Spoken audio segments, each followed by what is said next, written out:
Mga kagabay, magandang hapon, magandang gabi, magandang umaga, magandang tanghali. Saan man tayo naroon, ano man ang ating mga ginagawa, una at higit sa lahat, ating ialay ang ating mga sarili sa ating Panginoon. Sa loob lamang nilang mga sandali, ating damhin ang presensya ng Diyos. Sa atin ang pagpapala, ang biyaya, ang pag-ibig, at ang kapayapaan ng Ama, ng Anak, at ng Espiritu Santo, na bubuhay at naghahari, iisang Diyos, magpasawalang hanggan. Mga kagabay, maniwala tayo na ang buhay ng tao ay tulad ng isang awit lamang. May ligaya at may lumbay, may simula at may katapusan, may hirap at may ginhawa. Ganyan ang buhay ng tao. Binigyan tayo ng Diyos ng mga paghihirap upang tayo ay susubukin. Ngunit sa bandang huli o sa maraming pagkakataon, ipagkakaloob sa atin ng Diyos ang ating mga pangangailangan. Sabi nga ng Panginoon, hanapin muna natin, una at higit sa lahat, ang kaharian ng Diyos at ang kanyang katarungan at ang ating mga kahilingan ay kanyang ipagkakaloob, siksik, reglig at umaapaw. Sa madaling salita, mga kagabay, huwag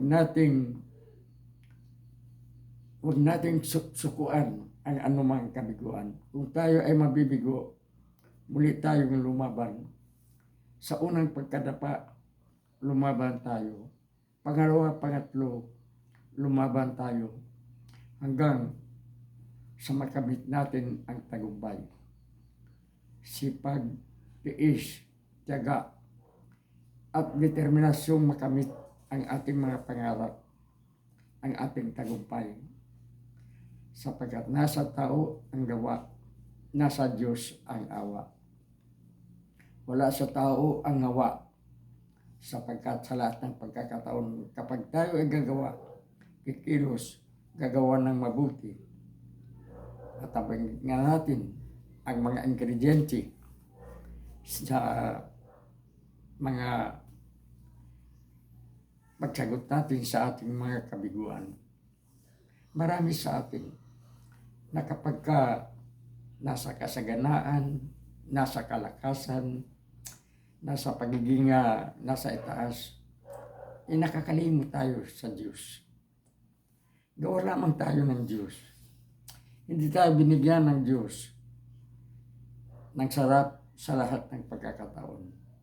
Tiis, hirap, pagpapakasakit, kabiguan at tagumpay. Gawin natin tutungan sa ating tagumpay ang ating mga kabiguan. Ang inyong kagabay, nang tayo ay may minimiti, sana pagkaraming pagkakataon, atin ang kabiguan. Wala tayong pinansyal, kulang tayo sa pagkikilos, wala tayong mga mababayarang mga manggagawa. Nag-isa tayong nakikibaka, katuwang ang ating pamilya. Subalit sa ngayon, hindi man matatawag na may kaya tayo sa buhay. Natutugunan naman ang lahat ng ating pangangailangan. Pero nung una, muntik na tayong sumuko. Nagsisigaw tayo. Bakit ba? Puro na lamang kabiguan.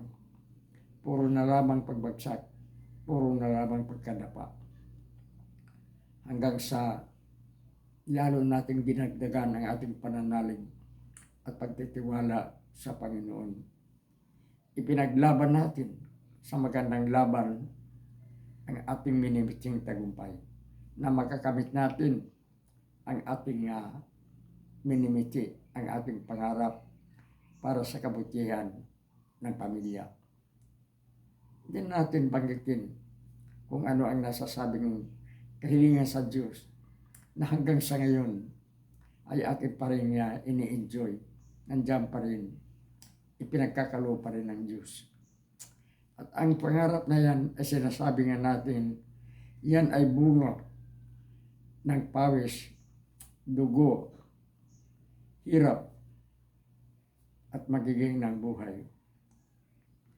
Muntik-muntik na tayong sumuko. Kaya sa ngayon nga naiisip natin kung sumuko tayo, saan tayo naroon.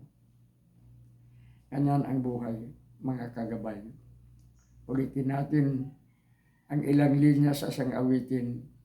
Ang buhay ay isang awit lamang. So sa madaling salita, gawin natin inspirasyon ang isang awit. Habang tayo ay nalulumbay, bigkasin natin ang ilang linya ng awit na yan. Lalong-lalo na ang buhay ay isang awit lamang. May bigo at may tagumpay. Huwag tayong mangangamba. Huwag tayong sumuko sa anumang kabiguan. Tulad ng ating paghingi, halimbawa, hingi tayo ng pira sa ating mga magulang.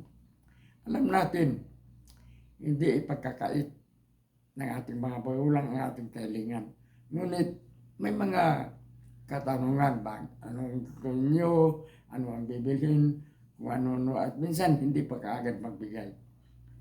Huwag nating isuko ang kanyang mga pagkakataon.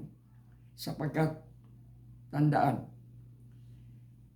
ang sa tinatahak nating landas, sa daan patungo sa ating tagumpay, may mga dapat tayong tuntungan, mga kabiguan. Gusto natin ito, mabibigo tayo. Gusto natin ang ganito, mabibigo tayo. Huwag tayong sumuko. Hanapin natin sa pamagitan ng dasal, sa pamagitan ng taos puso at tapat na pagninilay-nilay kung bakit ako nabigo. Bakit ako bumagsak? Ngunit huwag tayong sumuko. Ulitin natin at ating bigyang diin. Tiis, hirap, sipag at tiyaga at determinasyong makarating sa dapat puntahan. Kasama na ang taimtim na panalangin at matibay na pananalig sa Diyos.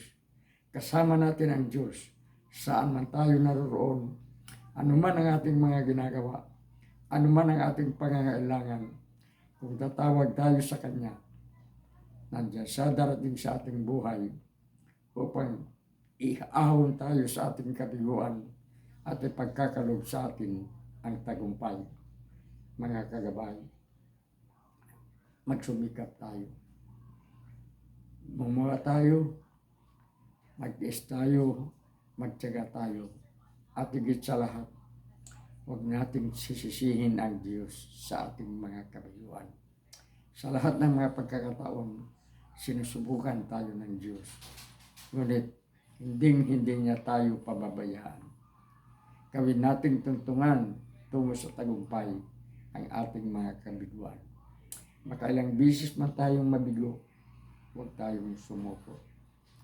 Ipaglaban natin kung maganda at mabuti ang ating hangarin.